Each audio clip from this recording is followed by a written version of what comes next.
만물을 지으시고 여전히 다스리는 창조주 하나님을 우리는 믿습니다. 이 시간 함께 모여 우리를 원하시는 사랑의 하나님을 예배합니다. 죄로 멀어진 우리를 위해 이 땅에 오신 어린 양 예수, 길과 진리 생명주를 통해 우리는 나아갑니다. 마음의 노래를 들으시는 주님, 두려움에서 지금 일어나 사랑으로 오라 하시네. 우리의 약함을 잘 아시는 주님, 늘 우리와 동행하시며 참 기쁨과 소망 주시는 주를 예배합니다.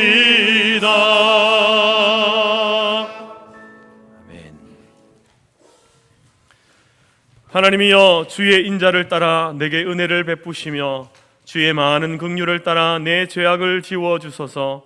나의 죄악을 말갛게 씻으시며 나의 죄를 깨끗이 제하소서. 물은 나는 내 죄가를 아오니 내 죄가 항상 주 앞에 있나이다.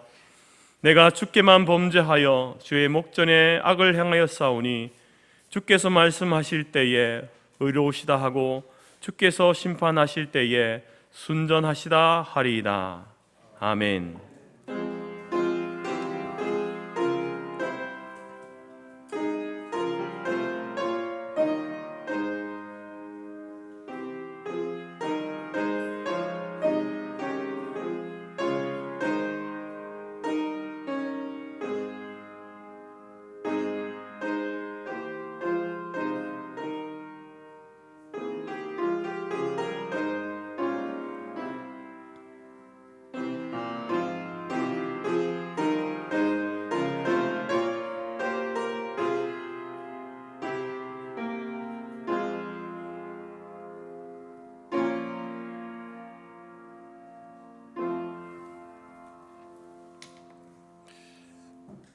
찬송 38장입니다.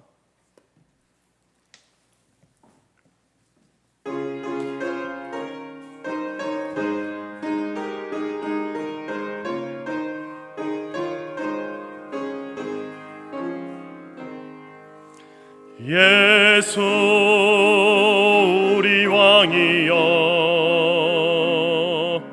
이곳에 오셔서 우리가 왕께 드리는 영광을 받아 주소서. 우리는 주님의 백성, 주님은 우리 왕이라. 왕이신 예수님 오셔서 좌정하사 다스리소서. 예수 우리 주시여, 이곳에 오셔서 우리가 주께 드리는 찬양을 받아 주소서. 우리는 주님의 종들, 주님은 우리 주시라. 주 되신 예수님 오셔서 이 찬양을 받아주소서.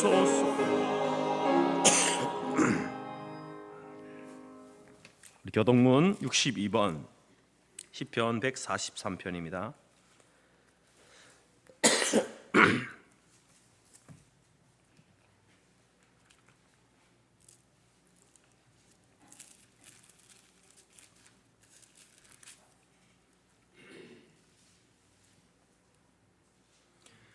여호와여, 내 기도를 들으시며 내 간구에 귀를 기울이시고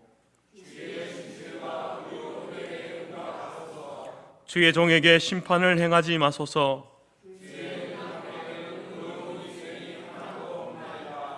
원수가 내 영혼을 핍박하며 내 생명을 땅에 엎어서 나로 죽은 지 오랜 자같이 나를 암흑 속에 두었나이다.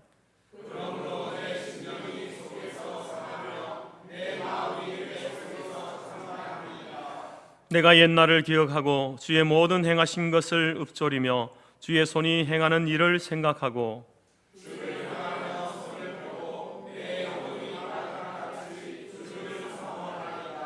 여호와여, 속히 내게 응답하소서. 내 영이 피곤하니이다.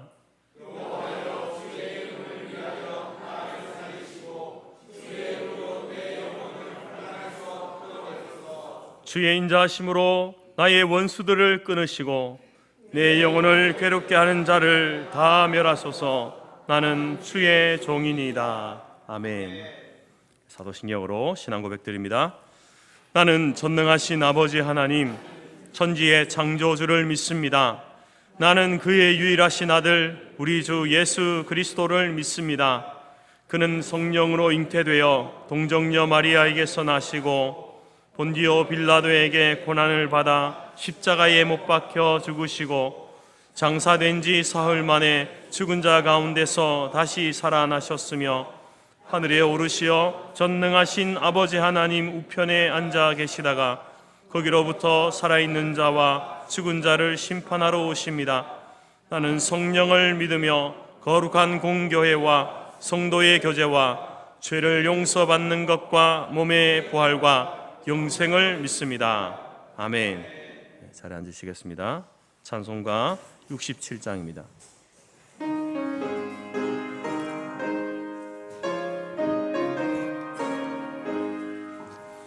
영광의 왕께 다 경배하며 그 크신 사랑 늘 찬송하라.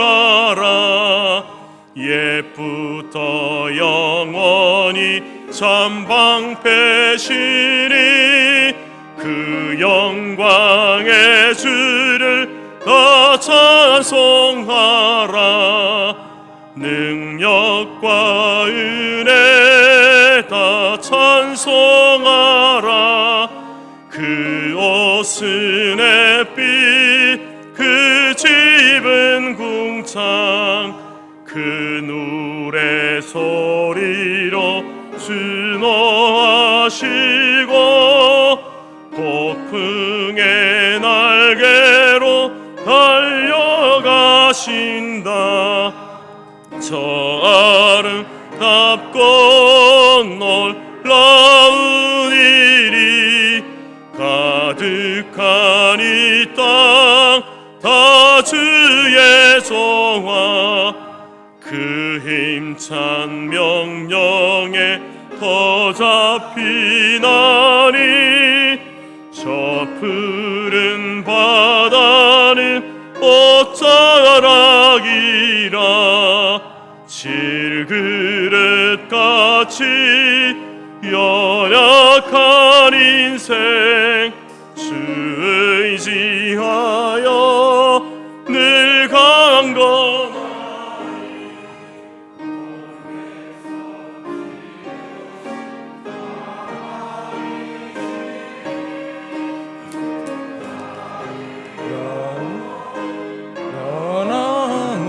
변함없어라. 아멘. 기도하겠습니다. 사랑과 은혜가 풍성하신 우리 하나님 아버지, 연약한 저희들을 사랑으로 한 주간을 지켜주시고 복되고 거룩한 주일, 주님 전에 나와 우리의 몸과 마음을 다하여 주님께 예배드리게 하여 주시니 진심으로 감사드립니다. 이 시간 세상 모든 짐을 주님 앞에 내려놓고 신령과 진정으로 예배드리게 하옵시고 주님 만나는 귀한 시간이 되게 하여 주시옵소서. 주님의 은혜가 아니면은 한순간도 살아갈 수 없는 저희들이 주님의 은혜를 잊고 지낼 때가 많았음을 고백합니다. 우리의 부족함과 무지를 용서해 주시고 언제나 주님의 은혜와 돌보심을 기억하며 체험하는 우리 성도들이 다 되도록 늘 함께하여 주시옵소서. 나라와 민족을 사랑하시는 하나님 아버지, 세우신 대통령과 위전자들이 하나님의 뜻에 따라 지혜롭게 나라를 다스리게 하시고 어려운 시국에 갈등과 분열보다는 모두 힘을 모아 경제 회복과 사회 문제의 여러 갈등들을 극복하는 국민 모두가 한 마음이 될 수 있도록 은혜를 내려 주시옵소서. 오늘은 73년 전 대한민국 한반도에 6.25라는 전쟁으로 남북이 분단되는 아픔이 있는 날입니다. 폐허 속에서 대한민국이 세계 10대 안에 들어가는 경제대국이 되기까지 모두가 하나님의 은혜요 축복임을 믿습니다.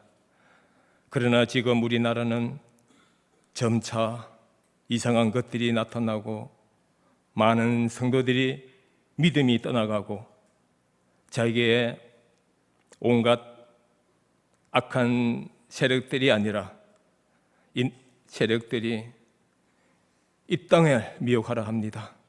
하나님 아버지, 이 나라의 백성들을 불쌍히 여기시고 하나님의 권능의 힘으로 붙잡아 주시옵소서. 또한 분열된 이 나라를 평화롭게 통일이 되고 하나님을 경외하는 하나님의 나라가 되게 하여 주시옵소서.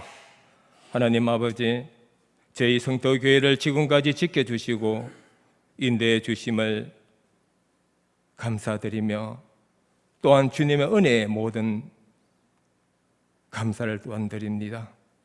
저희 교회가 주님께서 만족하시는 만큼 교회의 부흥이 되게 하여 주시고 다음 세대를 위하여 교회에 저희들이 더 많은 일들을 감당해 나아갈 수 있도록 능력 주시고 인도하여 주시옵소서.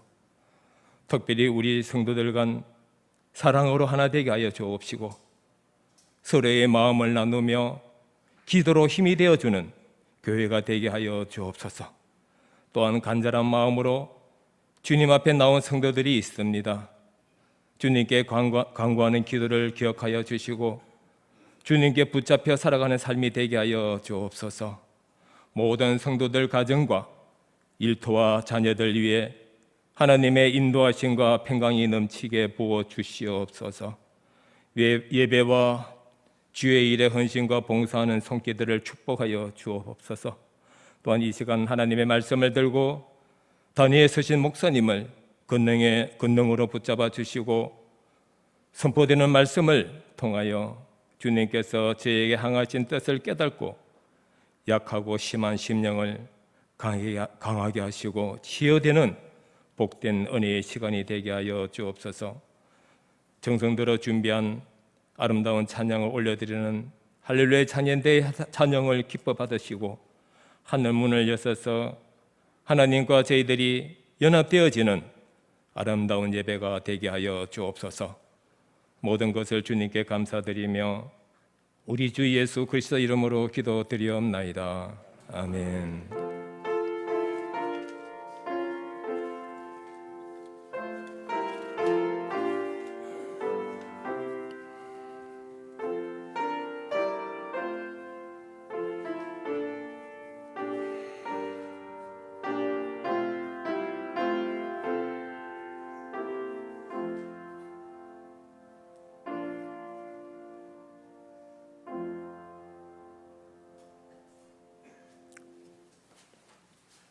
교회 소식을 알려드리겠습니다. 사랑하고 축복합니다. 하나님은 영이시니 예배하는 자가 영과 진리로 예배할지니라. 모든 예배의 출발은 공적 예배를 부지하거나 고의적으로 소홀히 여기거나 저버리지 않는 것입니다. 공적 예배는 신자의 경건 생활의 중심입니다. 주님 다시는 오시는 날까지 주일 성수를 하여 하나님과 교제 또 영원한 안식과 위로를 얻는 성도들이 되시기를 바랍니다. 6월은 호국 보훈의 달입니다. 오늘 우리가 자유와 풍성한 삶을 누리며 살 수 있는 것은 첫째는 하나님의 은혜와 돌보심이요, 둘째는 목숨을 바쳐 나라를 지킨 분들이 있었기에 가능한 일이었습니다. 그리스도인의 애국은 기도에서부터 시작합니다. 나라와 민족을 위해 간절하게 기도합시다. 그리고 기독교적 가치, 자유와 법치, 절대 진리, 하나님의 공의를 지키는 것입니다. 그래야 하나님의 뜻을 이 땅에 구원하는 거룩한 도구로 쓰임받을 수가 있습니다. 우리 모두 애국하는 성도가 됩시다. 2023년 서울로의 여름 성경학교 교사 강습회가 7월 1일 토요일 오전 10시부터 오후 3시 30분까지 재건대방교회에서 갔습니다. 유초등부 교사와 청소년부 교사가 함께 참여합니다. 교회에서 9시에 출발합니다. 다음 주일은 맥주 감사주일입니다. 2023년 상반기를 결산하며 하나님께서 베푸신 은혜를 기억하고 감사하는 절기입니다. 오늘 나눠드린 봉투에 황례 나는 예물을 준비하여 다음 주일에 복원하여 주시면 감사하겠습니다. 모임 안내가 있습니다. 오늘 새가족 모임이 있습니다.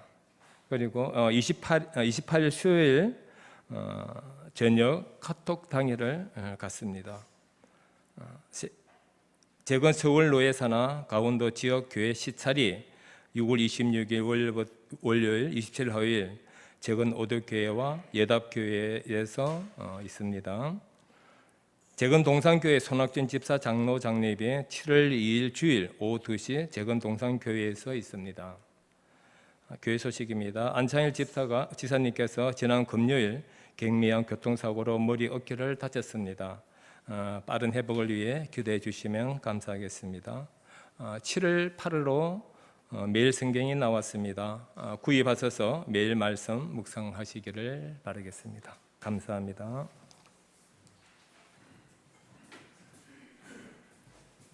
우리 찬송가 드리면서 준비한 예물들입니다.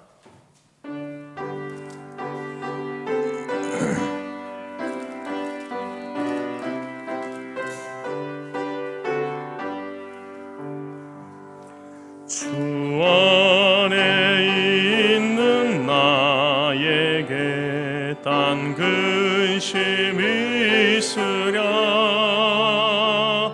십자가 밑에 나가 내 짐을 풀었네.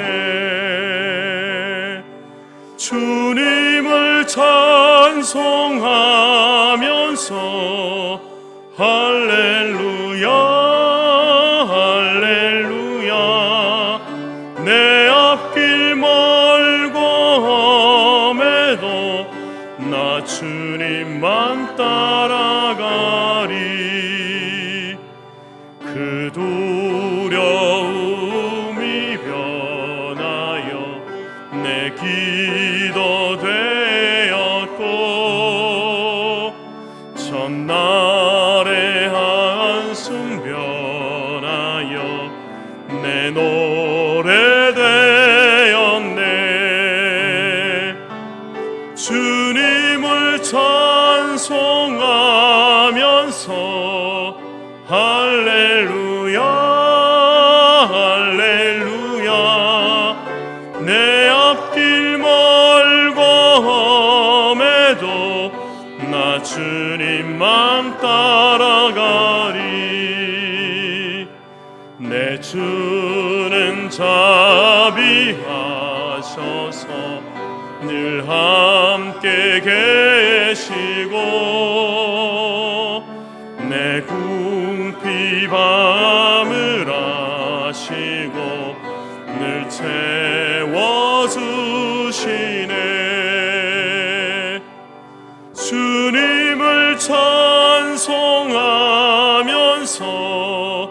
할렐루야 할렐루야 내 앞길 멀고 험해도 나 주님만 따라가리 내 주와 맺은 언약은 영불변하시니 그 나라 가기까지는 늘 보호하시네 주님을 찬송하면서 할렐루야 할렐루야 내 앞길 멀고 험해도 나 주님만 따라가리. 기도하겠습니다. 하나님 아버지 감사합니다. 우리에게 허락하신 많은 것들을 누리며 또 살아갈 수 있도록 도우시고 인도하시니 감사합니다. 하나님이 허락하신 것 가운데 오늘 또 주님 존전에 나오면서 일부를 올려드립니다. 11조 예물과 또 주일 헌금, 감사헌금, 각종 목적을 따라서 드리는 예물 하나님 앞에 드렸사오니 아버지여 이 예물을 받아 주옵소서. 주의 나라와 복음이 이 물질을 통해서 더욱더 우리 지역 사회에 확장되게 하시고 나라와 민족 간에 확장되게 하시고 하나님의 나라가 이 땅에 온전히 임하기까지 교회가 이 사역에 중단하지 않도록 하나님 우리를 들어 사용하여 주옵소서. 우리 가정도 우리의 개인도 하나님 주의 나라와 복음을 위해서 하나님 헌신하고 충성함으로 살아가는 우리 모든 성도의 가정과 성도들이 될 수 있도록 인도하여 주옵소서. 하나님 육신의 연약함으로 함께하지 못한 지체들을 기억하시고 저들에게 하나님의 놀라운 은혜와 위로와 치유와 회복의 은혜를 더하여 주시고 저들이 다시 힘을 얻어 주의 전전으로 나올 수 있도록 인도하여 주옵소서. 하나님 아버지 또 하나님 앞에 귀한 우리 할렐루야 찬양대 찬양 드릴 때에 우리 하나님이 영광 받으시고 온 회중이 함께 하나님을 높이는 귀한 시간 될 수 있도록 인도하여 주옵소서. 감사드리며 예수님의 이름으로 기도드립니다. 아멘.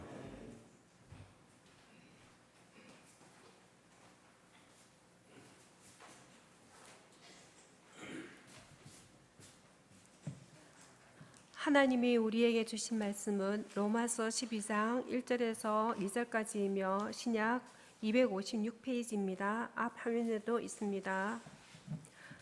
그러므로 형제들아 내가 하나님의 모든 자비하심으로 너희를 권하노니 너희 몸을 하나님이 기뻐하시는 거룩한 산 제물로 드리라. 이는 너희가 드릴 영적 예배니라. 너희는 이 세대를 본받지 말고 오직 마음을 새롭게 함으로 변화를 받아 하나님의 선하시고 기뻐하시고 온전한 뜻이 무엇인지 분별하도록 하라. 아멘.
감사합니다. 사람은 살면서 크고 작은 모임과 또 뭐 동호회 이런 것들을 형성하면서 살아갑니다. 요즘은 또 맛있는 음식을 찾아다니면서 먹는 사람들도 있고, 또 책을 좋아하는 사람은 독서 모임을 갖기도 하고, 또 운동을 좋아하는 사람은 각종 뭐 좋아하는 운동에 따라서 이렇게 모임을 형성하고, 여행을 좋아하는 사람은 또 여행을 좋아하는 대로, 심지어 이제 자기가 타는 자동차 차종에 따라서 또 동호회 모임이 결성되기도 합니다. 학부모 같은 경우에도 자녀들이 같은 또래면은 뭐 나이 뭐 직업 상관없이 또 이런 모임이 결성되죠. 이런 동호회나 이런 모임은요, 이제 목적이 분명해야 합니다. 좀 유식한 말로 하면은 핵심 가치라고 하는데, 이 목적, 핵심 가치가 없으면은 그 모임은 잠시 있다가 흐지부지 이렇게 흩어져 버릴 수가 있습니다. 이윤을 추구하는 회사도 그 핵심 가치가 분명해야 합니다. 그래서 이제 그 핵심 가치가 분명할 때에 그 회사가 오래 지속되고, 또 많은 이윤을 추구하고, 또 그에 속한 많은 사람들에게 또 행복을 줄 수 있는 것입니다. 이처럼 모든 모임이나 동호회나 또 이윤을 추구하는 회사, 그들만의 분명한 목적과 핵심 가치를 설명하고, 또 그것에 맞게 행동하도록 이렇게 독려해 나가는 것입니다. 그러면 우리 교회의, 주님의 몸된 교회의 핵심 가치는 무엇이겠습니까? 교회의 가장 궁극적인 목적은 무엇이겠습니까? 여러 가지가 있지만 가장 중요한 것은 바로 복음입니다. 복음. 교회는 복음을 위해서 존재하는 곳입니다. 이 복음이라고 하는 것은 정적인 것이 아닙니다. 가만히 있는 것이 아닙니다. 복음은 동적인 것이죠. 활발하게 움직이는 것입니다. 그래서 이 복음을 가진 교회는 이제 이 복음을 전파해야 하는 것입니다. 복음을 사람과 사람, 또 경계를 지나서 나라와 나라, 민족과 민족 간에 계속해서 복음을 증거해야 하는 것이죠. 그리고 복음을 받아든 사람들은 그 개인도 그렇고 나라도 그렇고 복음을 받아들면 그 복음이 그 안에서 움직이기 때문에 변화가 일어나는 것입니다. 우리 주님께서도 이제 이 복음에 대하여서 우리에게 이야기하실 때에 승천하시기 직전에 이제 복음을 전파하라 이렇게 명령하지 않습니까? 너희가 성령을 받으면 온 유대와 사마리아와 땅 끝까지 이르러서 이 복음을 전파하는 것, 이것이 바로 예수님께서 이제 마지막 남기신 유언입니다. 명령입니다. 왜 이 명령을 남기셨는가? 바로 이 교회의 핵심 가치 중에 이 복음 전파, 복음이 가장 중요하기 때문에 그렇습니다. 그래서 우리는 이 교회의 수장 되시는, 교회의 머리 되시는 예수님께서 남기신 이 명령을 따라서 교회는 복음 전파하는 이 일을 성실하게 감당해야 됩니다. 교회가 복음을 전하지 않으면 그 교회는요, 존재 가치가 없는 것입니다. 존재의 이유가 없는 것입니다. 또 자세하게 말씀드리면 교회된 저와 여러분이 복음 증거의 삶을 살지 않으면, 먼저 복음이 우리 안에 없으면, 그리고 복음을 증거하지 않으면 우리도 존재할 이유가 없는 것입니다. 이처럼 교회에게 있어서 가장 중요한 핵심 가치는 복음이다라는 사실을 꼭 기억하시기 바랍니다. 그러면 이제 우리가 이 복음을 위하여서 오늘 모였지 않습니까? 매주일마다 모입니다. 이 복음 전파를 위해서 모인 성도들이 이 모여서 해야 될 일 중 가운데에 가장 중요한 핵심 가치는 무엇일까? 복음을 전하기 전에 우리에게 있어서 중요한, 이 모임의 중요한 핵심 가치는 뭔가? 그것은 바로 예배입니다. 하나님께서 천지를 창조하신 후에 안식하셨고, 또 이제 안식일을 제정하셨죠. 그래서 우리에게도, 하나님이 주신 우리 인간에게도 안식하라 이렇게 말씀하십니다. 그런데 여러분, 안식하라, 하나님께서 우리에게 안식을 주셨다, 이 말, 이 명령에 대해서 착각하는 경우가 있습니다. 안식이라고 할 때에 그냥 우리가 아무것도 하지 않고 두 손 놓고 가만히 이렇게 쉬는 것이 안식이구나, 이렇게 우리가 착각을 하는 것이죠. 여러분, 하나님께서 우리에게 안식일을 주셨습니다. 그리고 우리는 그 안식일, 토요일을 안식일로 지키는 것이 아니라 이제 우리는 예수님이 부활하신 날을 또 연계해서 이 주일을 안식일로 지키지 않습니까? 그러면 우리가 주일날 이 안식일을 지킨다라고 하는, 주일을 지킨다라고 하는 그 의미 가운데 가장 중요한 것은 아무것도 하지 않고 편안하게 쉬는 것, 그것이 안식이 아니라 안식일의 가장 중요한 정신은요, 예배입니다. 우리가 하나님 앞에 나와서 예배 드릴 때에 하나님께서 우리에게 안식을 주시는 겁니다. 안식은 육신이 가만히 쉰다고 해서 얻어지는 것이 아니라 말씀을 가운데, 예배 가운데에 하나님께서 우리 가운데 예배 가운데 임재하시고 우리가 또 하나님의 말씀 가운데 하나님을 만나는 그러한 어떤 예배의 그 의식, 그리고 예배를 통하여서 하나님을 만나고 말씀을 만나고 우리의 인생의 참된 가치를 발견하고 목적을 발견하고 그것을 위해서 살아가겠다라고 결단하고 다짐하는 그 시간 속에 하나님이 참된 안식을 주는 겁니다. 피곤한 육체와 우리의 영혼이 쉼을 얻게 되고 다시 혼돈되고 흐트러진 것들이 정리되면서 다시 살아갈 힘을 얻게 되는 것, 그것이 바로 예배를 통해서 하나님이 주시는 은혜입니다. 오늘 본문에서 사도 바울은 그 안식, 예배를 드리는 성도들이 예배를 어떻게 드려야 하는지, 또 예배 드리는 그 가운데에 가장 중요한 예배의 정신과 가치가 무엇인지 우리에게 말씀하고 있습니다. 로마서 1장부터 11장까지는 이제 우리가 어떻게 구원받는가, 하나님 앞에 죄인되고 하나님과 원수되었던 우리가 어떻게 하나님 앞에서 의인이라고 인정받고 또 하나님의 자녀가 되어지는 그런 관계의 회복이 일어날 수 있는가, 그것은 하나님의 놀라운 은혜다, 하나님의 그 칭이 은혜로 되어지는 일이다 라고 1장부터 11장까지 계속해서 반복해서 우리에게 이야기합니다. 결코 너희들의 어떤 종교적인 행동을 통해서 되어지는 것이 아니다라고 이야기하면서 은혜로 받은 이 구원, 이 칭의, 그러면 그렇게 신분이 변화되어진 사람들은 과연 세상 속에서 어떻게 살아가야 하는가, 그것이 바로 12장부터 마지막까지 나오는 말씀인데요. 그 첫 번째가 뭡니까?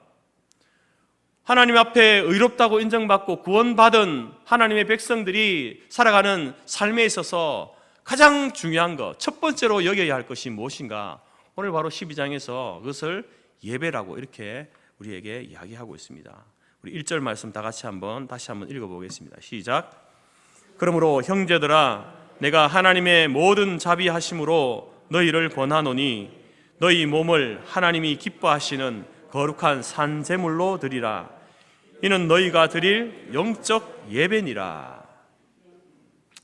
여러분, 우리가 하나님 앞에 이렇게 나올 수 있는 근거가 무엇일까요?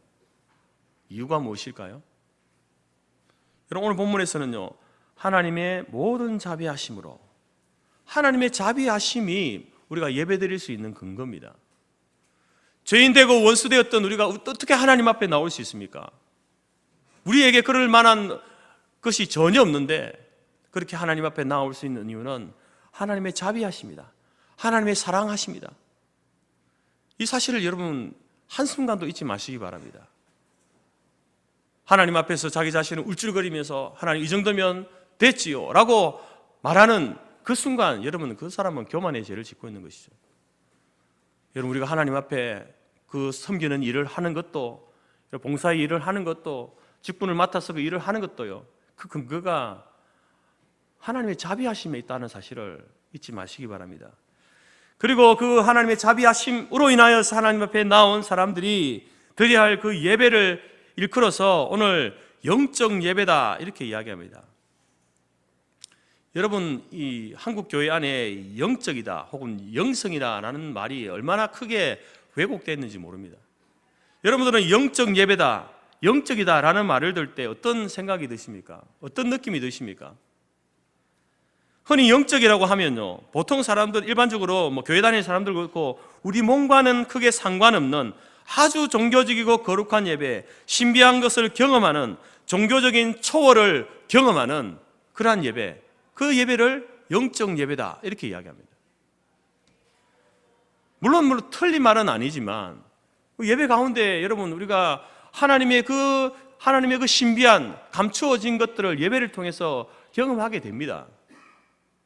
그러나 그렇다고 해서 우리가 무아지경에 빠져가지고 내가 나인지 네가 나인지도 모르는 그런 상태에서 그렇게 여러분 그것을 경험하는 게 아니라 맨정신에, 똑바른 정신에 하나님 말씀이 선포될 때에 그것을 경험하는 게 여러분 하나님의 은혜인 거죠. 하나님의 크심, 하나님의 영광을 우리는 말씀 가운데 경험하는 것이지, 아주 TV에 나오는 그 구름이 각 차 있고 어떤 신비한 어떤 장소에서 그런 무아지경에 빠져가지고 그런 상태에서 여러분 우리가 경험하는 게 영적 영성이 아니라는 겁니다. 그리고 한국 사람들은, 동양 사람들은 옛부터 영적인 것과 육적인 것, 이것을 지나치게 구별하는 경향이 있습니다. 물론 이러한 부분에 있어서 우리가 그런 어떤 육적인 것과 영적인 것을 잘 구별을 하면요, 그런 어떤 종교성이 뛰어난 그런 어떤 장점, 긍정적인 면이 있기도 합니다. 그렇기 때문에 한국 사람들이 종교성이 있는 거예요. 그러나 자칫 잘못하면은 이러한 것들이 체험주의 혹은 신비주의에 빠질 위험성이 있는 겁니다. 그 예배를 드리면서 예배를 드린다고 하는 사람들이 뭔가를 이제 경험해야, 하나님을 경험해야 된다. 하나님을 만나야 된다. 신비한 것을 경험해야 된다. 이런 어떤 신비주의에 빠질 위험성이 있다라는 겁니다. 여러분, 사도 바울이 오늘 로마서에서 영적 예배를 드려야 된다라고 할 때에 이 영적이라는 말의 의미는요, 합당하다는 말입니다. 합당하다. 우리가 드릴 영적 예배다라는 말은 우리가 드릴 합당한 예배다, 바른 예배다라는 것을 이야기하는 거예요. 우리가 드릴 바른 예배는 앞에서 이야기한 이런 예배가 우리가 드릴 바른 예배다라는 것을 바울이 이야기하고 있는 것이죠. 하나님 보실 때 가장 합당한 예배가 무엇이냐? 바른 예배가 무엇이냐?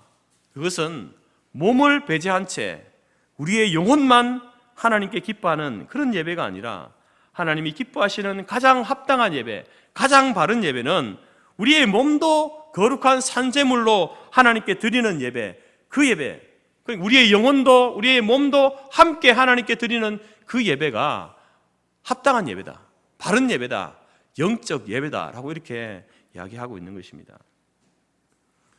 여러분, 이제 목사가 신방을 가지 않습니까? 신방을 가게 되면은 대부분 신방 가게 되면 물론 요청해서 가기도 하지만, 또 이제 이렇게 교회 신앙생활에 또 잘 하지 못하고 주일 성수를 하지 못하는 이러한 사람들을 이제 신방 가기도 하죠.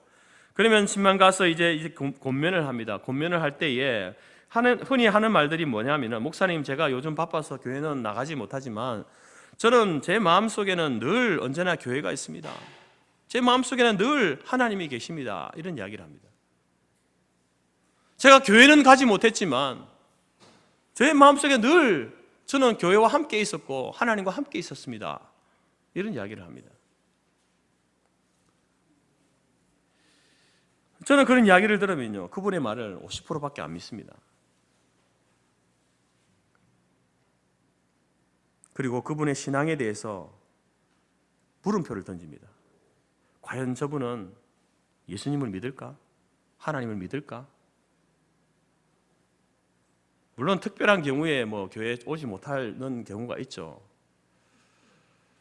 여러분, 만약에 여러분들이 그런 경우에 있다 하더라도, 만약에 직장에서 출장을 가야 되거나 어떤 공무를 수행해야 되는 그런 사람이라 할지라도, 여러분 출장 가서도 예배 드릴 수 있잖아요. 만약에 교회 갈 시간에 그 시간에 업무를 해야 되면은 개인적으로라도 예배를 드리셔야죠. 공무를 수행하는 사람이 공무를 수행하게 되면 이제 119 대원이나 이런 경찰 이런 사람들은 또 일을 해야 되지 않습니까? 나라를 위해서.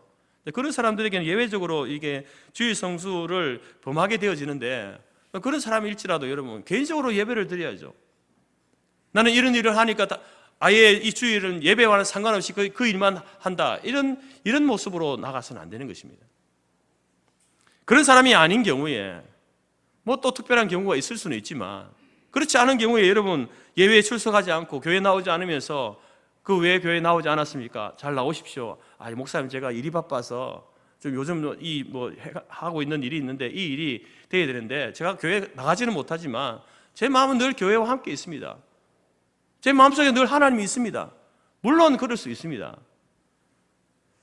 그러나 여러분, 그가 믿는 하나님은 어떤 하나님입니까? 그가 믿는 예수님은 도대체 어떤 분입니까? 그러한 일들이 반복되어질 때에 정말 그 사람이 믿는 하나님이 내가 믿는 하나님과 동일한 하나님인가 의심스러운 거예요. 여러분, 우리가 이제 예수를 믿고 하나님을 믿고 구원을 받게 되지 않습니까? 그래서 중생이라고 이렇게 해요. 중생, 거듭남, 중생이라고 하죠. 중생의 은혜를 체험한 사람은요, 그 사람에게는 특징이 나타나는데 어떤 특징이냐면요, 하나님을 향한 갈망이 생깁니다. 말씀에 대한 갈망이 생기는 거예요. 하나님이 어떤 분인가에 대한 궁금증이 생기는 거예요. 그래서 그 궁금증을 물론 믿지 않는 사람도 가지고 있지만 그런 사람들은요, 궁금증을 가지고 있는 채로 그냥 사는 거예요. 그러나 중생의 은혜를 체험한 사람은 하나님이 누구신가에 대한 궁금증이 생기면서 찾고자 하는 거예요. 어디서 찾습니까? 말씀을 통해 찾는 거죠. 예배를 통해 찾는 겁니다. 그래서 여러분, 중생의 은혜를 체험한 사람은 교회에 오고 싶은 거예요. 예배 드리고 싶은 거예요. 말씀을 읽고 싶고 말씀을 배우고 싶은 그런 갈망, 갈증, 열정이 사람 속에 생기는 겁니다. 그게 우리 안에 중생의 은혜를 체험한 사람의 안에서 일어나는 변화입니다. 변화. 물론 이러한 것들도, 이러한 갈망과 열정도요, 업다운이 됩니다. 정말 처음에 예수를 믿고 나서 이제 정말 자기가 구원받았다는 사실에 감격한 사람은요, 한 주일에 한 번 교회 나오기보다 매일 교회 나오고 싶고 매일 성경 읽고 싶고 한순간도 그냥 앉은 자리에서 성경 다 통독하고 싶고 그런 마음이 생기거든요. 근데 그런 마음이 또 어느 정도 사그러들었다가 또 올라갔다가 이렇게 업다운 되죠. 그렇지만 중요한 것은 뭐냐면은 이제 예수를 믿고 중생의 은혜를 체험하는 사람은요, 기본적으로 삶의 우선순위가 바뀌는 겁니다. 그래서 이런 사람은 주일에 있어서 제일 우선되는 게 뭐냐? 예배가 우선이 되는 겁니다. 직장, 공부, 사업, 여행, 이게 우선이 아니라는 겁니다. 여러분, 주보의 1번 광고를 여러분 사회자가 읽지 않습니까? 모든 예배의 출발은 공적 집회를 부주의 하거나 고의적으로 소홀히 하거나 저버리지 않는 것입니다. 이 문구를 제가 만들어낸 게 아니고요, 웨스트민스터 신앙 고백서에 나와 있는 겁니다.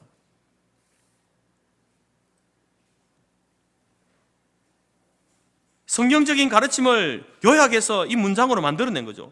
예배의 중요함, 공적 예배의 중요함, 그것을 부주의하거나 고의적으로 소홀히 하고 저버리는 것,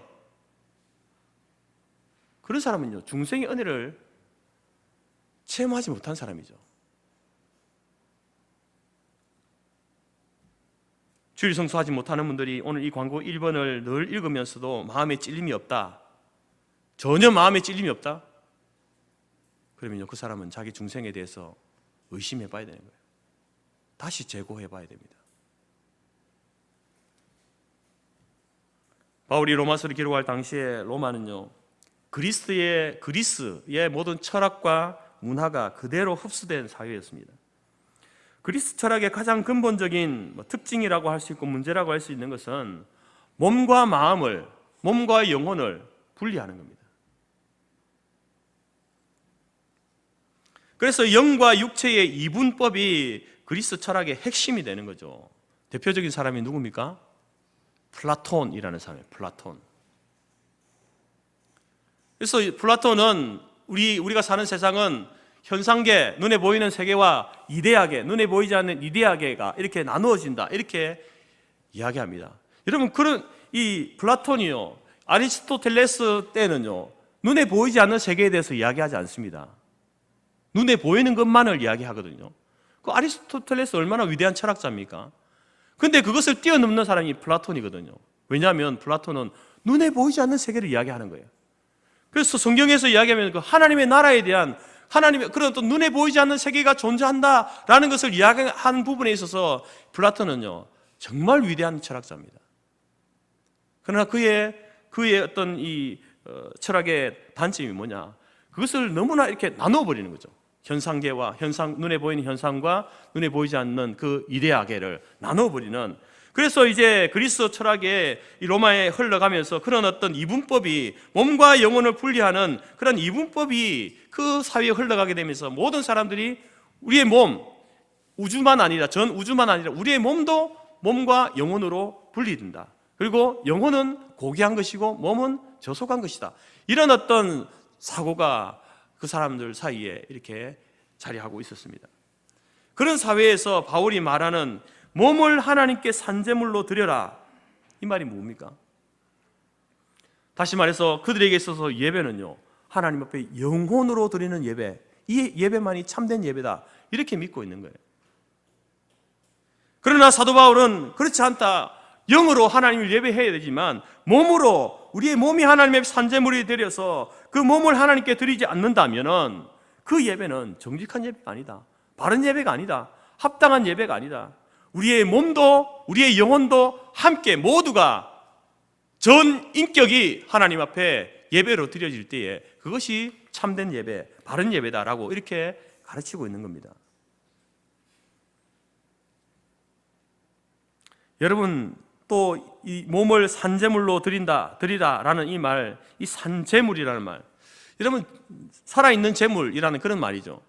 근데 제물은 움직이지 못합니다.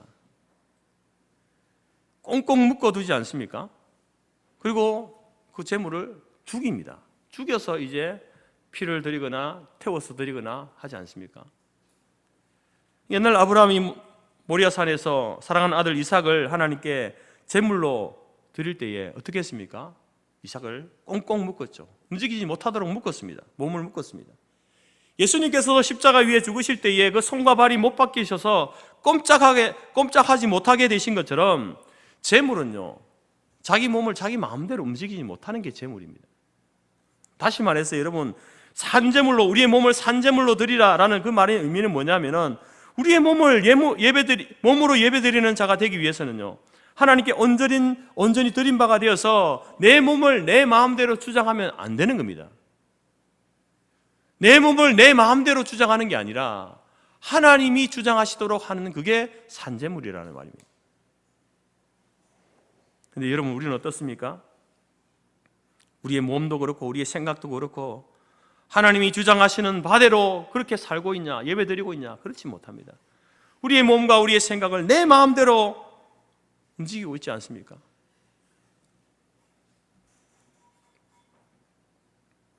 여러분, 우리가 예배 시간에도, 이 공적 예배 시간에도 막 예배 시간에 막 돌아다니고 막 움직이고 크게 하지 않죠. 앉아서 말씀에 집중하지 않습니까? 꼼짝없이 앉아가지고 그렇게 예배를 드립니다. 그처럼 여러분, 우리의 삶도, 우리의 삶을 살아갈 때에도 내 몸을, 내 생각을 내 마음대로, 내 생각대로, 내 경험대로 주장하고 움직여가는 것이 아니라 하나님의 말씀대로 주장하고 움직여가도록 할 때에 그 사람이 몸을 산제물로 드리는 예배자가 되는 겁니다. 그게 영적 예배죠. 그게 바른 예배, 합당한 예배가 된다라는 겁니다. 하나님께서는 우리의 몸을 의의 병기로 드리라 이렇게 명령합니다. 의의 병기. 의를 위해서 싸우는 무기가 뭡니까? 우리의 몸입니다. 그런데 여전히 우리가 살아가면서 죄의 종노릇하고 있다고 한다면 그것은 몸을 내 마음대로 주장하는 거예요. 하나님께서는 의를 위해서 싸워라, 이 몸을 가지고 의를 위해서 싸워라 이렇게 말하는데 우리는 죄된 것에 이 몸을 다 사용하잖아요. 그게 내 마음대로 주장하는 겁니다. 우리가 제물이 되지 못한 거죠. 이런 사람은요, 합당한 예배, 바른 예배에 실패한 사람이죠. 우리의 눈이나 손이나 발이나 머리부터 발끝까지 우리 육체 전체를 꽁꽁 묶어서 하나님이 주장하시도록, 하나님이 말씀하시고 하나님이 명령하시는 그 일에만 반응하도록, 움직이도록 할 때에 우리가 산제물이 되고 우리의 삶이 하나님 앞에 예배드리는 바른 합당한 예배가 되어질 수 있다라는 것입니다. 여러분, 우리 육체를 가진 우리들이 뭐 좀 게으름을 피우고 싶고 누워 있고 싶고 잠자고 싶지만 하나님께서 원하시는 것은 무엇입니까? 우리의 몸을 사용해서 교회를 위해 봉사하고 가난한 사람들을 위해서 내 손을 펴서 나누어 주고 그것이 하나님이 기뻐하시고 원하시는 것이라고 한다면 우리 몸을 그러한 일들에 사용해야 되는 것입니다. 그 사용할 때에 그때 여러분 우리가 하나님 앞에 산제물로 드려지는 참된 예배가 될 수 있다라는 것입니다. 그런 의미에서 여러분, 이 공적 예배뿐만 아니라 주일 예배 나왔다고 해서 예배 다 드렸다 그것이 아니라 여러분, 예배 드리고 나서 이제 나아가서 한 주간을 살 때에 정말 내가 하나님 말씀에 순종하면서 사는가, 그 말씀에 내 몸을 꽁꽁 묶어가지고 그 말씀이 명령하는 대로 움직이는 대로 나도 내 삶도 내 몸도 그렇게 움직여가고 있는가, 그렇게 드려지는 내 삶이 합당한 예배로 드려지고 있는가, 여러분의 삶을 다시 한번 점검해 보시기를 바랍니다. 바울은 이어서 이제 우리에게 이 예배를 드리는 삶을 살아갈 때의 구체적인 지침을 우리에게 이야기해 주고 있는데요. 그것이 2절 말씀입니다. 2절 말씀 다 같이 한번 읽겠습니다. 시작. 너희는 이 세대를 본받지 말고 오직 마음을 새롭게 함으로 변화를 받아 하나님의 선하시고 기뻐하시고 온전하신 뜻이 무엇인지 분별하도록 하라. 자, 예배를 드림에 있어서 이제 우리가 이 공적 예배를 드리죠. 그리고 세상에 나가서 삶의 예배, 소위 말하는 바른 예배, 영적 예배를 이제 삶으로 드려야 되는데 그 예배를 드리기 위해서 필요한 중요한 세 가지를 이야기합니다. 첫 번째가 뭡니까? 이 세대를 본받지 말라. 이 세대를 본받지 말라는 것은 이 세대에 눈에 보이는 외형적인 것을 닮아가지 말라는 겁니다. 외형적인 것을 쫓아가지 말라는 겁니다. 여러분, 이 세상에 눈에 보이는 것들이 많죠. 사람들은 그 눈에 보이는 것을 쫓아 살아가고 있습니다. 좋은 집, 멋진 차, 예쁜 몸, 멋진 남자, 내세울 만한 학교, 학력, 유행, 눈에 보여지는 시각적인 것을 쫓아가는 것이 이 세상 사람들이거든요.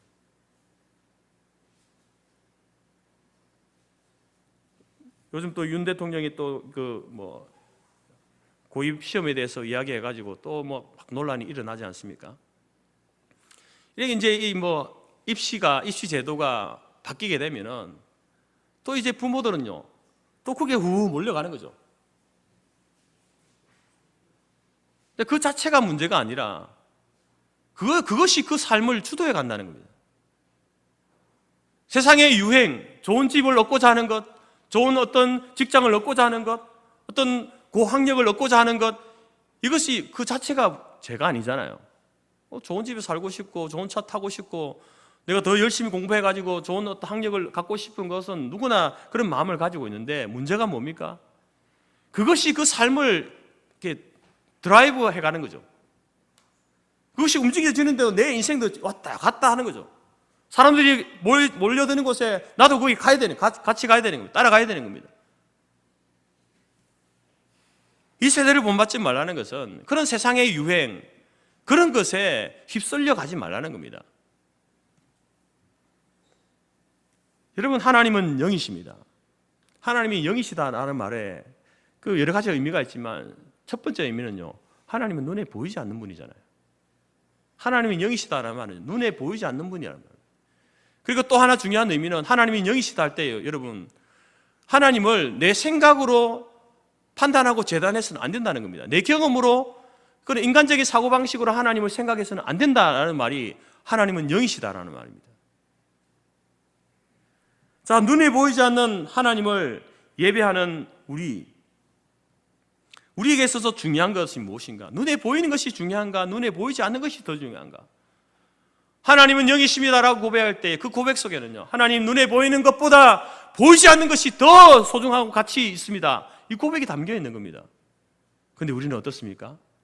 눈에 보이지 않는 하나님, 그 하나님의 말씀을 쫓아서 세상을 살아가는 게 아니라 눈에 보이는 것, 그것이 움직여지는 대로 우리도 거기에 우르르 몰려다니면서 쫓아다니는, 그게 이 세대를 본받는 사람들의 모습이라는 겁니다.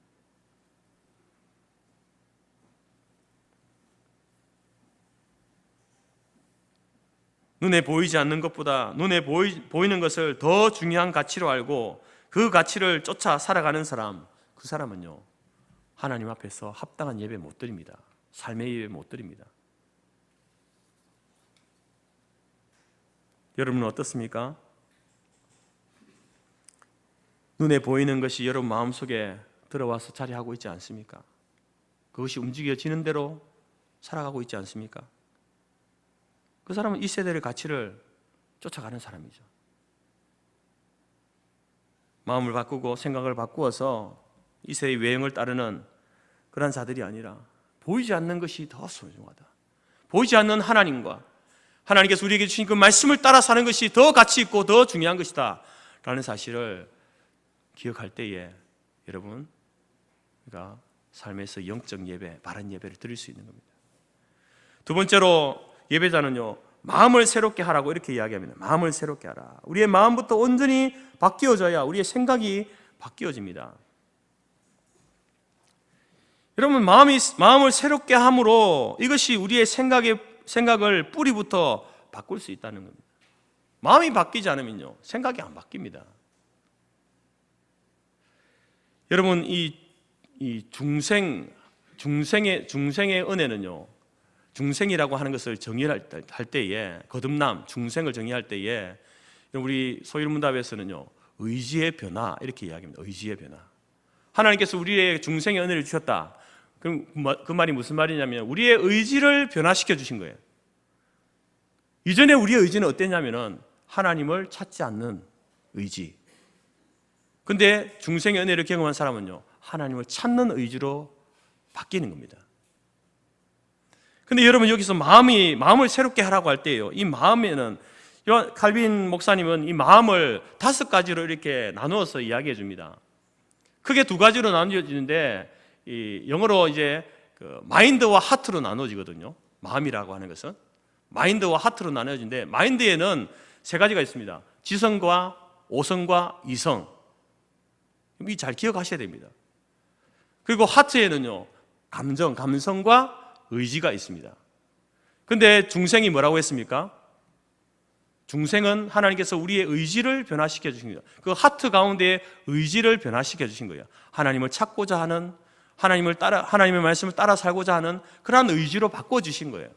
그러면은 우리의 그 앞에 오성과 이성과 지성과 또 감성, 이것은 변화됐습니까? 안 됐습니까? 안 됐잖아요.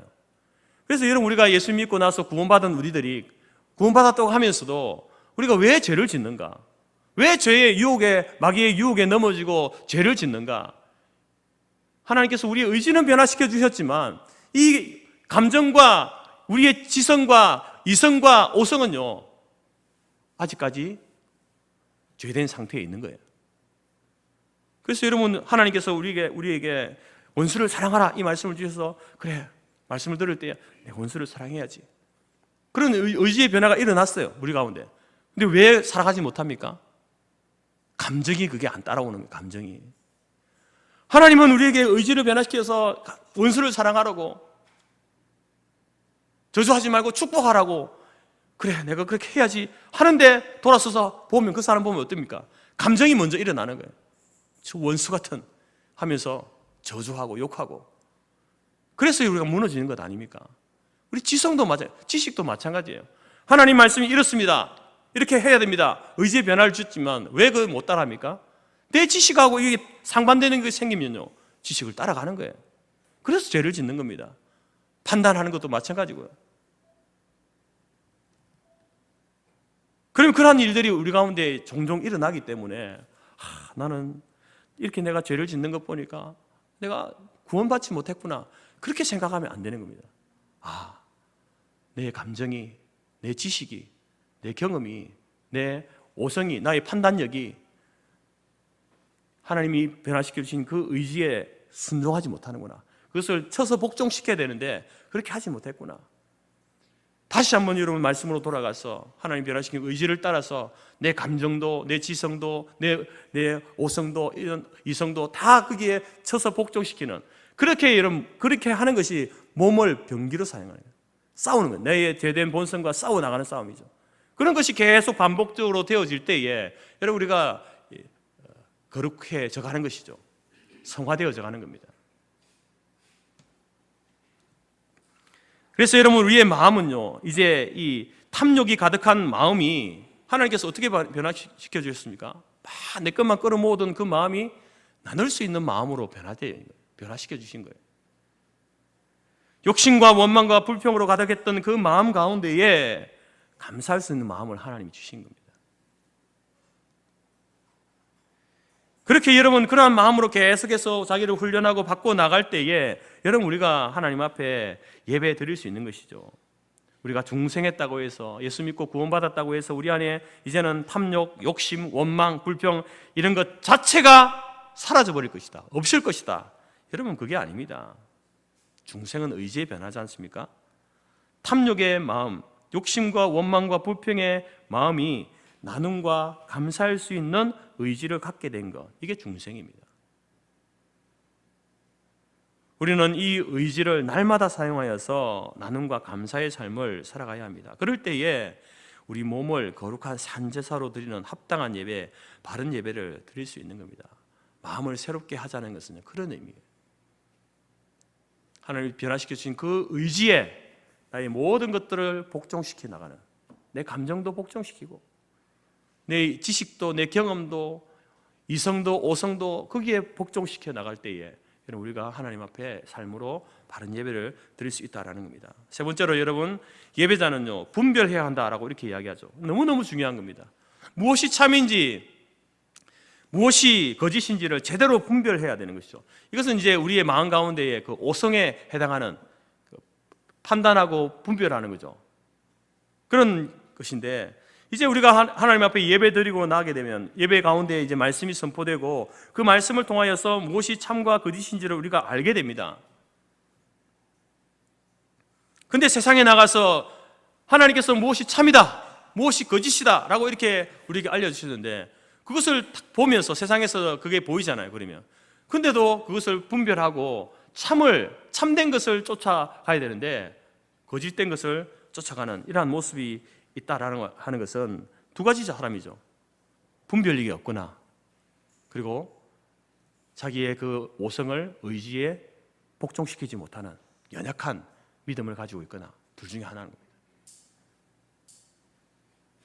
그래서 여러분, 이러한 사람들은 아예 이제 분별력이 없는 사람은 늘 뭐 실패한 사람이고, 늘 죄를 짓는 사람이고, 하나님을 대적하는 사람이고, 중생에서 하나님 변화시켜준 의지를 가지고 살아가지만 그 오성을 의지에 복종시키지 못한 사람은요 삶의 예배에 실패한 거죠.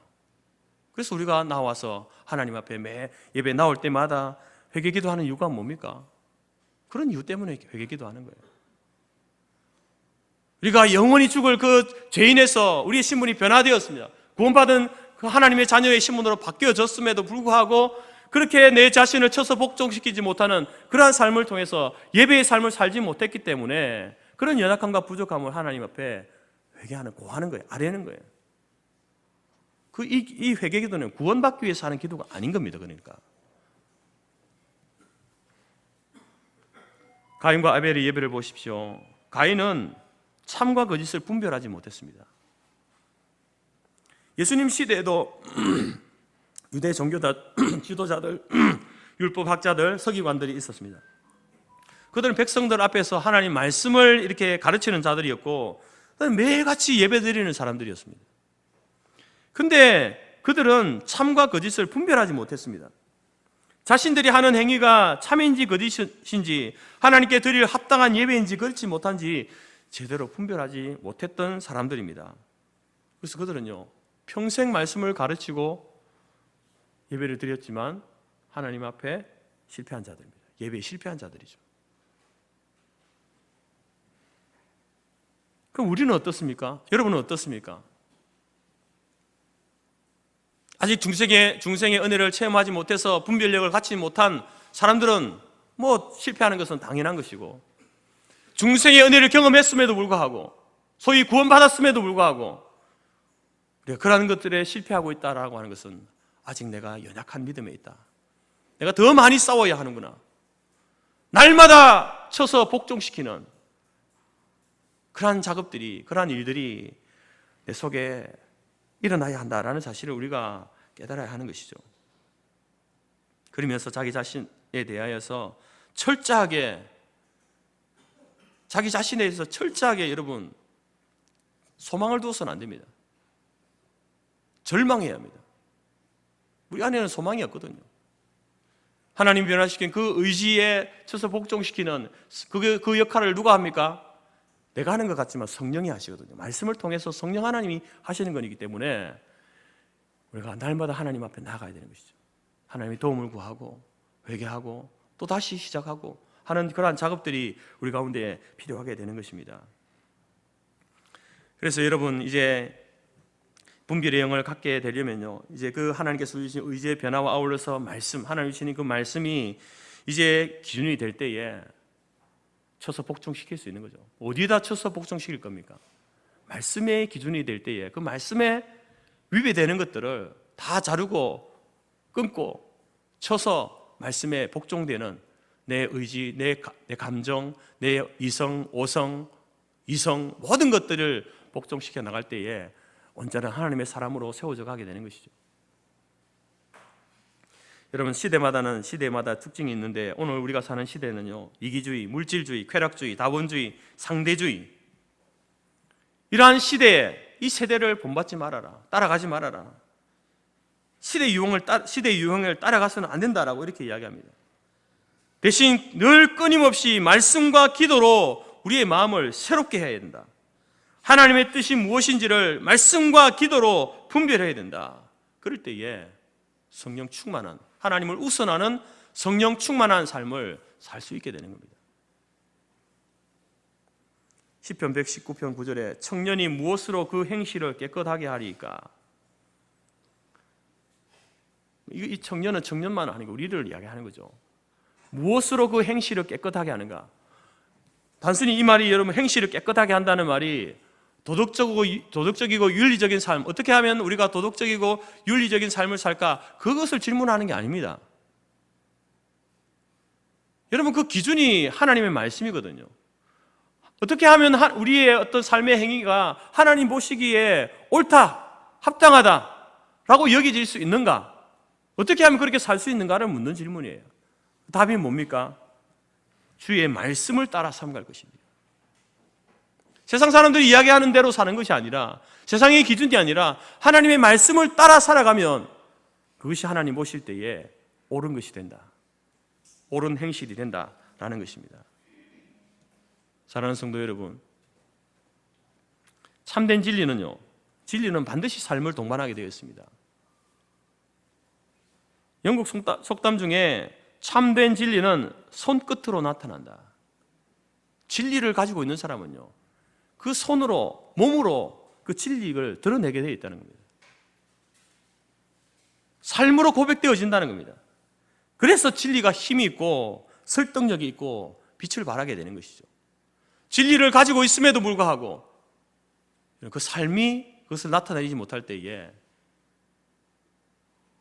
여전히 그 사람은 어린아이다, 이렇게 이야기하는 겁니다.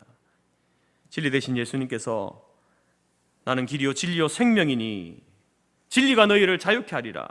수고하고 무거운 짐진 자들아 다 내게로 오라. 내가 너희를 쉬게 하리라. 우리는 그 예수님이 참된 진리 되심을 고백합니다. 그리고 그 고백 가운데 우리가 하나님의 사랑을 맛보아 아는 사람들 아닙니까? 그렇기 때문에 우리가 이 자리에 나와서 하나님을 예배하는 것이죠. 이 예배를 드리고 나면 또 우리는 한 주간 동안 세상으로 나아가게 될 겁니다. 세상으로 나아가 살게 될 겁니다. 세상에서 우리는 수많은 일들을 경험하게 될 것이고 여러 가지 선택의 경우와 시간들을 맞이하게 될 것입니다. 그러한 경험과 선택의 모든 시간 가운데에 여러분의 몸을 하나님이 기뻐 받으시는 합당한 예배, 바른 예배, 영적 예배로 여러분의 몸을, 영혼을 드릴 수 있는 그러한 시간들이 될 수 있기를 간절히 바랍니다. 하나님께서 우리에게 원하시는 것은 우리의 몸도 우리의 영혼도 하나님이 원하시고 기뻐하시고 선하신 뜻을 잘 분별하여 그 뜻을 행하며 나아가는 것, 그것이 바로 우리가 드릴 예배다, 바른 예배다, 영적 예배다, 이렇게 가르치고 있습니다.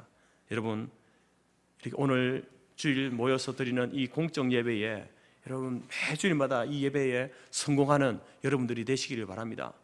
뿐만 아니라 이 예배에 성공함으로 인하여서 주신 말씀을 가지고 세상에 나아가서 그 말씀대로 하나님이 기뻐하시고 선하신 뜻을 준행하며 사는, 그래서 그 삶으로 하나님을 예배드리는 영적 예배, 온전한 예배, 바른 예배, 합당한 예배를 여러분 우리 모든 성도들이 드리며 나아가는 그러한 교회와 우리 성도의 모든 성도들이 되시기를 주님의 이름으로 축복합니다.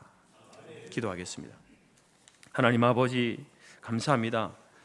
하나님과 앞에 죄인되었던, 원수되었던 우리들을 하나님의 전적인 은혜로 의롭다고 인정해 주시고 불러주시고 택하여 주셔서 이제 우리의 의지를 변화시켜 주심으로 말미암아 하나님을 찾고 말씀을 따라 살고자 하는 그러한 마음을, 그 갈망을 우리 가운데 허락하심을 감사합니다. 이제 말씀을 가지고 나아가는 우리들 세상 가운데서 또 이제 우리의 죄된 본성과 악한 세상과 악한 사단 마귀와 영적 싸움을 싸워 나갈 텐데 하나님 그 싸움에서 우리가 패배하는 자가 되지 않게 하시고 날마다 우리 자신을 쳐서 십자가의 말씀에 복종시켜 나감으로 인하여서 하나님 우리의 영혼도 우리의 몸도 하나님이 원하시고 기뻐하시고 선하신 뜻을 쫓아가는 영적 예배에 성공하는 바른 예배를 드리는 우리 교회와 모든 성도들의 삶이 될 수 있도록 한 주간을 지키시고 보호하시고 인도하여 주옵소서. 예수님의 이름으로 기도드립니다. 아멘. 찬송가 620장 찬양 드리겠습니다.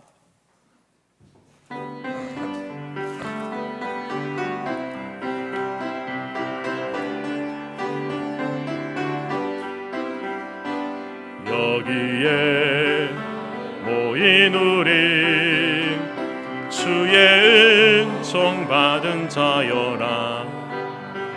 주께서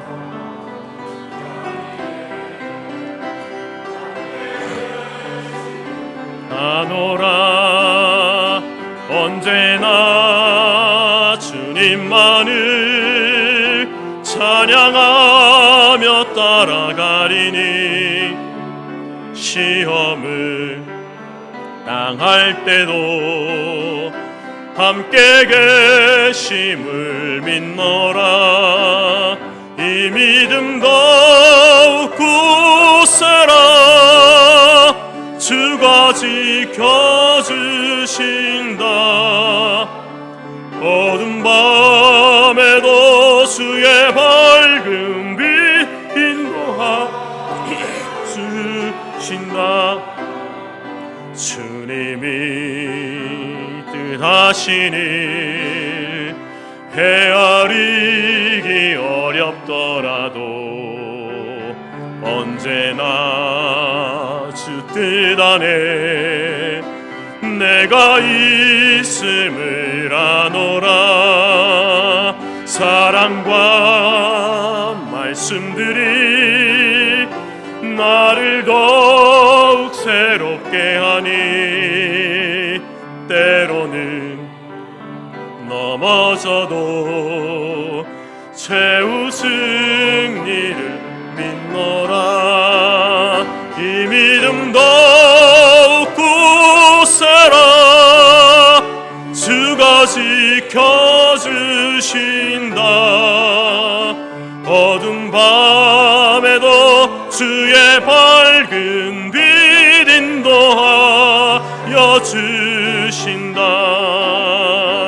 여기에 모인 우리 사랑받는 주의 자녀라. 주께서 뜻하신 바 우릴 통해 펼치신다. 고통과 슬픔 중에 더욱 주님 의지하오니 어려움 이겨내고 주님 더욱 찬양하라. 이 믿음 더욱 굳세라. 주가 지켜주신다. 어두운 밤에도 주의 밝은 빛 인도하여 주신다. 아멘. 기도하겠습니다. 지금은 우리 주 예수 그리스도의 은혜와 하나님 아버지의 크신 사랑과 성령의 교제, 교통 충만케 하신 은혜가 중생의 은혜를 받은 우리가 하나님의 말씀을 가지고 성령의 도우심으로 날마다 우리의 몸과 우리의 영혼을 쳐서 복종시킴으로 하나님이 원하시고 기뻐하시고 선하신 뜻을 행하는 그 삶으로 인하여 바른 예배, 영적 예배, 하나님이 받으시는 합당한 예배의 삶을 살기로 마음에 소원하고 작정하는 모든 주의 백성들 머리 위에와 그들의 가정과 기업과 자녀와 우리가 속한 성토교회와 재건재단 위에 지금부터 영원토록 함께 있을지어다. 아멘.